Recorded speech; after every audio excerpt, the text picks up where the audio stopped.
Olá, arrematantes! Tudo bem com vocês? Eu me chamo Ana Isaura, eu sou advogada e investidora em imóveis de leilão aqui no estado de Santa Catarina. E hoje a gente vai falar um pouquinho sobre o risco de perder o dinheiro investido em arrematações judiciais. Para vocês que estão inscritos aqui no canal, para quem está vendo esse vídeo e quiser saber mais sobre esse assunto, pode clicar aqui no sininho das notificações, dá um like, compartilha com outras pessoas que têm interesse sobre esse assunto. E se você quiser também postar perguntas e dúvidas que vocês tiverem também, vocês podem fazer aqui, tá bom? Hoje a gente vai falar um pouquinho sobre o risco do dinheiro investido em arrematações judiciais. É um tema que muitas pessoas que ainda não estão investindo e têm interesse em investir ou já ouviram falar sobre investir em imóveis de leilão ainda têm receio. Elas têm receio de perder o dinheiro investido em uma arrematação, adquirindo imóvel através de leilão. E hoje a gente vai falar sobre esse tema específico. Investir em imóveis de leilão. Eu corro o risco de perder o dinheiro que eu investi? Então a gente vai falar um pouquinho sobre isso. Lembrar vocês que o artigo 892 do Código de Processo Civil, ele faz então a menção determinando que o pagamento seja feito imediatamente pelo arrematante por depósito judicial ou por meio eletrônico, salvo pronunciamento judicial em sentido diverso. É um artigo que fala sobre o pagamento e a forma de pagamento da arrematação nos leilões judiciais. Sobre esse aspecto, é importante a gente saber que quando eu participo em um leilão, que seja judicial aqui a gente falando, né? Então você vai, a princípio, dar um lance, se seu lance for vencedor, então, e você preencheu um cadastro quando você ouviu essa oferta em algum site de leiloeiro oficial, então você tem o seu cadastro lá, o seu e-mail, os seus dados, sua informação, o seu telefone, e com essas informações, então, é liberado, então, é autorizado que você, então, dê os seus lances de forma eletrônica, como atualmente está ocorrendo na sua grande maioria, e ainda mais agora se reforçando na atual situação que nós encontramos os leilões de forma eletrônica.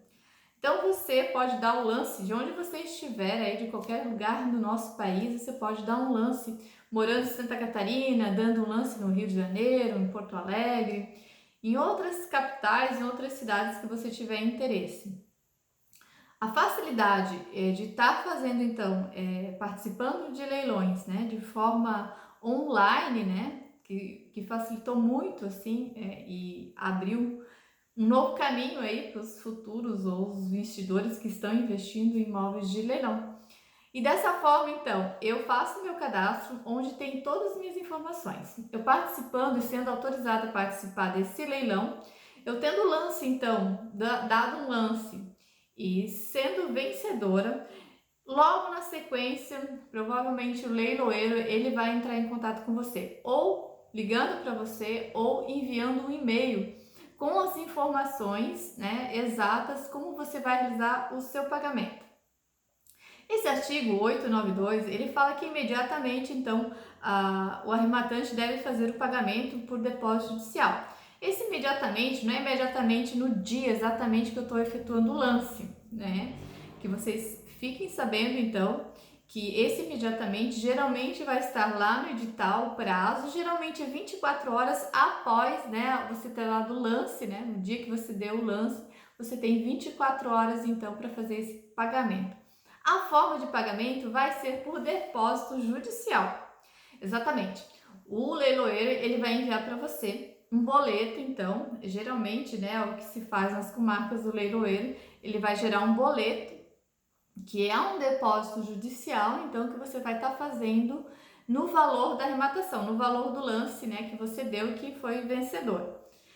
Importante lembrar que os honorários do leiloeiro, então, que são em torno de 5% sobre o valor da arrematação, Esses honorários você vai pagar direto para o leiloeiro também em depósito judicial com o número da conta do leiloeiro, o nome do leiloeiro, certo? Então tome cuidado para fazer de forma correta.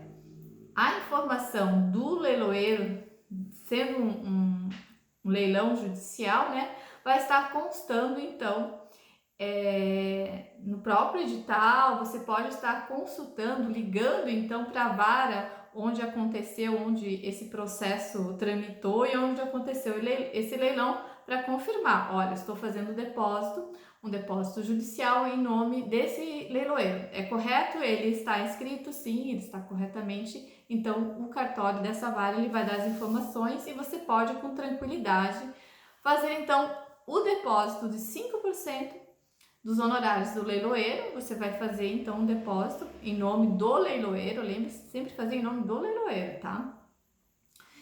E o depósito principal da arrematação vai ser enviado um boleto para você.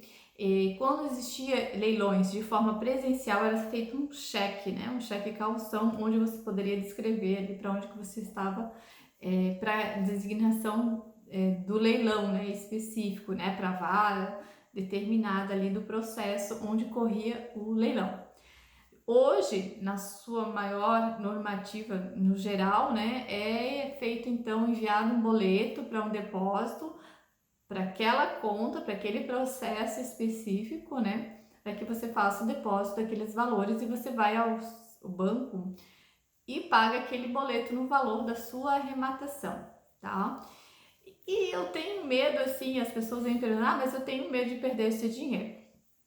Não existe, você não precisa ter medo. Esse dinheiro ele fica então depositado até se pagar então os credores que existam ali, né, que estão naquele processo e querem receber então esse dinheiro para quitar a dívida que existe, né? Mas lembrando que se dentro do prazo legal houver aí alguma a pessoa que está se sentindo lesada, né, o devedor aí, estiver se sentindo lesado dentro do prazo legal, entrar com alguma petição informando vício que possa existir nessa arrematação, o seu dinheiro ele fica lá depositado, né? Ele não é sacado, ele fica lá depositado, correndo juros e correção, tá? E analisando então se houver algum vício, né, dentro desse processo, você pode então, ao final, você consegue então sacar esse dinheiro novamente, né? A gente vai ver os outros vídeos para que vocês saibam que existe então um artigo também que fala da possibilidade de arrependimento. Exatamente. Você que está arrematando o seu imóvel, né? De repente você arrematou, tramitou aí até então tudo corretamente, mas tem um prazo que a lei fala que o interessado, né, pode entrar com uma petição alegando vício, né? Claro que ele vai ter que provar se existiu mesmo vício nessa arrematação. E dentro desse prazo, você, arrematante, pode também se manifestar que, em razão de existir esse vício de invalidação, né? Tem que ser um vício de invalidação, conforme determina a lei. E se houver esse questionamento, você pode então pedir o arrependimento dessa arrematação e pedir então a devolução do seu dinheiro, tá bom? Então, o risco de perder dinheiro nessa situação é zero, né?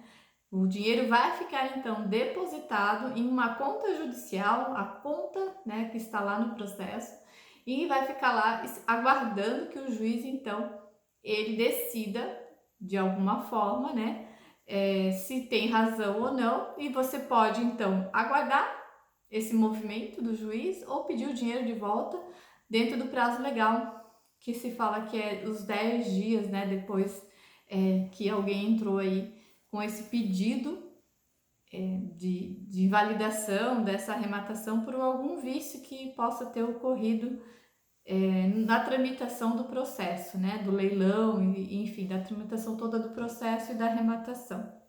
Então, o risco de perder o dinheiro nesse caso, ele é zero, porque o dinheiro fica depositado numa conta judicial.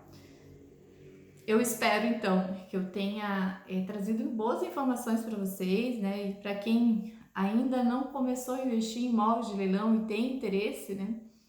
E tem medo, então, nessas situações que eu tô falando agora aqui, primeiro essa situação judicial você não vai correr risco, você vai usar o depósito num boleto e esse dinheiro ele fica depositado numa conta judicial para pagar os credores, né? Você tem que ficar atento aí a essas informações e provavelmente o leiloeiro vai passar essas informações se por acaso quem se sentiu lesado, geralmente o devedor, claro, né? Se esse devedor se sentiu lesado, ele tem um prazo aí de 10 dias após a assinatura do auto de arrematação assinado pelo juiz. Ele tem 10 dias para se manifestar de qualquer vício, preço vil, enfim, alguns questionamentos ele pode fazer nesse prazo, certo? E ele fazendo nesse prazo, você tem que cuidar os prazos, logicamente, e perguntar para o leiloeiro como que está sendo tramitado, se está tudo certo, se já passou os prazos legais, né?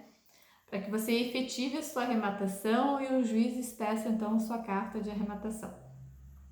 Ok? Por hoje é o que nós temos aqui nesse assunto, né? Nós vamos trazer outras informações para vocês, demonstrando então que investir em imóveis de leilão é sim uma boa opção de investimento que pode ser segura e lucrativa também. E lembre-se, arremate de forma tranquila, segura e garantida, desde que você tenha bastante conhecimento a respeito desse assunto. Um abraço e até o próximo vídeo que nós estaremos colocando aqui. Até mais, até uma próxima!